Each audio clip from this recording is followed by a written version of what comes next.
প্রায় আড়াই দশক ধরে মহাকাশে নভোচারীদের আবাসস্থল হিসেবে কাজ করছে আন্তর্জাতিক স্পেস স্টেশন বা আইএসএস, কিন্তু তার এখন বিদায় নেবার সময় হয়েছে।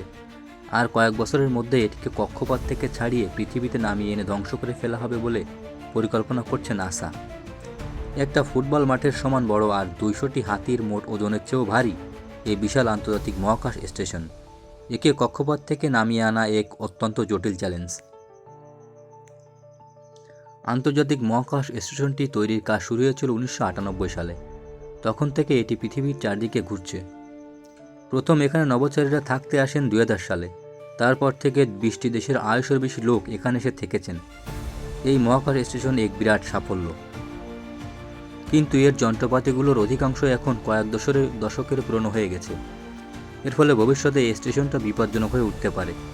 এমনকি সঠিক কক্ষপথে রাখার জন্য তাকে নিয়ন্ত্রণ করাও অসম্ভব হয়ে উঠতে পারে।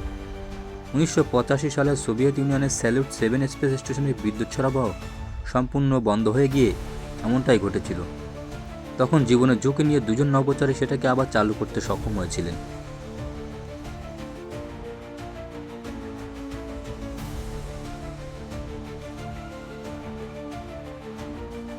বড় ধরনের ফাটল দেখা যাওয়ায় হুমকির মুখে পড়েছে মহাকাশে অবস্থিত আন্তর্জাতিক মহাকাশ স্টেশন আইএসএস। অতি দ্রুত কোনো ব্যবস্থা না নেওয়া হলে ফাটলগুলো বড় হয়ে আরও বড় ক্ষতির কারণ হয়ে দাঁড়াতে পারে। মহাকাশ বিশেষজ্ঞ ভ্লাদিমির সলোভিমোভের বরাত দিয়ে রাশিয়ার সংবাদ সংস্থা এ কথা জানায়। রুশ মহাকাশ বিশেষজ্ঞ ভ্লাদিমির মহাকাশ স্টেশনের রাশিয়ার অংশে ফাটল দেখা দিয়েছে। এটি খারাপ, ফাটল স্পষ্টতই দেখা যাচ্ছে আর সময় গড়ানোর সঙ্গে সঙ্গে এটি বাড়তে পারে। এছাড়া আইএসএসের রুশ অংশের ইনফ্লাইট ব্যবস্থার অন্তত 80% মেয়াদোত্তীর্ণ হয়ে পড়ার কথা জানিয়ে তিনি বলেন, মেয়াদোত্তীর্ণ সরঞ্জাম ও যন্ত্রপাতির ব্যবহারও অপরিণীয় ক্ষতি ডেকে আনতে পারে। রাশিয়ার মহাকাশ গবেষণা সংস্থার ভাষ্যমতে ওইসব ফাটল দিয়ে অত্যন্ত শক্তিশালী মহাজাগতিক রশ্মি এবং ক্ষতিকর মহাজাগতিক বিকিরণ ঢুকে গেলেই বড় ধরনের বিপদের সম্ভাবনা রয়েছে।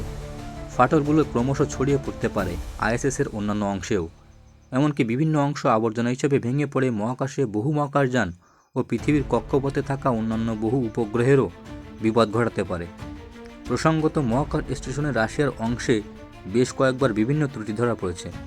গত জুলাইয়ে ত্রুটিজনিত কারণে দেশটির নৌকা মডিউলে মুহূর্তের জন্য নিয়ন্ত্রণ হারিয়ে সম্পূর্ণ মহাকাশ স্টেশন বিকল হয়ে পড়েছিল। মহাকাশ স্টেশনের যন্ত্রপাতি নিয়ে প্রায় সময়ে রাশিয়া উদ্বেগ প্রকাশ করে থাকে। এছাড়া 2025 সালের পর রাশিয়ার আন্তর্জাতিক মহাকাশ স্টেশন এ ধরনের কোনো বিপর্যয় ঠেকানোর জন্য রাশিয়া পরিকল্পনা করেছে যে আগামী 2031 সালে আন্তর্জাতিক স্পেস স্টেশনকে ডিঅরবিট করা হবে, অর্থাৎ কক্ষপথের থেকে নামিয়ে পৃথিবীর বায়ুমণ্ডলে ঢুকিয়ে এটিকে নিরাপদে সাগরে আশ্রয় ফেলা হবে। আজ পর্যন্ত যত মহাকাশযান পৃথিবীতে ফিরে এসেছে তার মধ্যে এটি হবে বৃহত্তম। টাগবোট নামে ছোট নৌযান দিয়ে যেমন বড় জাহাজ টেনে নিয়ে যাওয়া হয়, ঠিক তেমনি একটি স্পেস ট্রাক তৈরি করার জন্য গত মার্চ মাসে মার্কিন কংগ্রেসের কাছে অর্থ চেয়েছে মহাকাশ সংস্থা নাসা। এই স্পেস ট্রাক হবে এমন একটি মহাকাশযান যা আইএসএসকে ঠেলে পৃথিবীর বায়ুমণ্ডলে নিয়ে আসবে। এরকম একটা যান তৈরি করতে প্রায় $100 কোটি খরচ হবে, বলেছেন নাসার হিউম্যান স্পেস ফ্লাইট কর্মসূচির প্রধান ক্যাথি লুডার্স। ঠিক কীভাবে আইএসএসকে তার কক্ষপথ থেকে বের করে আনা হবে তা এক বিশাল চ্যালেঞ্জ। পৃথিবীর বায়ুমণ্ডলে ঢোকার সময় বড় বড় মহাকাশযান পুড়ে ছাই হয়ে যায়, যেমন 2001 সালে রাশিয়ার মির স্পেস স্টেশন এবং 1979 সালে নাসার স্কাইল্যাব। তবে আইএসএসের ক্ষেত্রে সমস্যাটা আরও জটিল, কারণ এটা মিরের চেয়ে 3 গুণেরও বেশি বড়। হার্ভার্ড স্মিথসোনিয়ান সেন্টার ফর অ্যাস্ট্রোফিজিক্সের মহাকাশ বিজ্ঞানী জোনাথন ম্যাকডাওয়েল বলেছেন, এটা এক বড় চ্যালেঞ্জ, কারণ 400 টন ওজনের একটা জিনিস আকাশ থেকে খসে পড়ছে, এটা কোনো সহজ ব্যাপার নয়।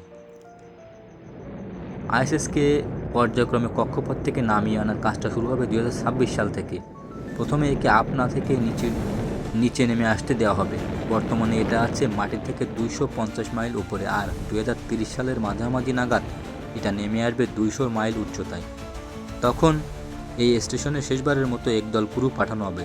তারা আইএসএসের ভেতরে কোনো যন্ত্রপাতি বা ঐতিহাসিক গুরুত্বসম্পন্ন কোনো জিনিস যেন রয়ে না যায় তা নিশ্চিত করবেন। এভাবে আইএসএসের ওজনও খানিকটা কমিয়ে ফেলা হবে।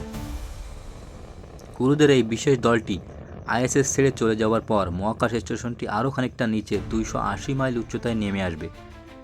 মনে করা হয় যে এটি হচ্ছে পয়েন্ট অফ নো রিটার্ন, অর্থাৎ এরপর আইএসএসকে আর উপর দিকে ঠেলে ওঠানো যাবে না। কারণ এ উচ্চতায় পৃথিবীর বায়ুমণ্ডলের উপরের স্তরের ঘনত্ব বেড়ে যায়। এ প্রক্রিয়াটির জন্য সময় লাগবে কয়েক মাস। এখানে আইএসএসকে পৃথিবীর বায়ুমণ্ডলের ভিতরে ঠেলে দেওয়ার কাজটা করবে প্রোগ্রেস নামের রুশ মহাকাশযান। অবশ্য সম্প্রতি প্রোগ্রেস মহাকাশযানের কিছু সমস্যা এবং রাশিয়া আমেরিকার রাজনৈতিক সম্পর্ক খারাপ হতে থাকার কারণে নাসা এই বিকল্পটি নিয়ে নতুন করে চিন্তাভাবনা করছে। রাশিয়া এমন আভাসও দিয়েছে যে তারা হয়তো 2025 সাল নাগাদ আইএসএস প্রকল্প থেকে নিজেদেরকে প্রত্যাহার করে নেবে। তবে মহাকাশযানই ব্যবহার হোক বা না কেন, তার ধাক্কা আইএসএস নেমে আসবে 75 মাইল উচ্চতায়।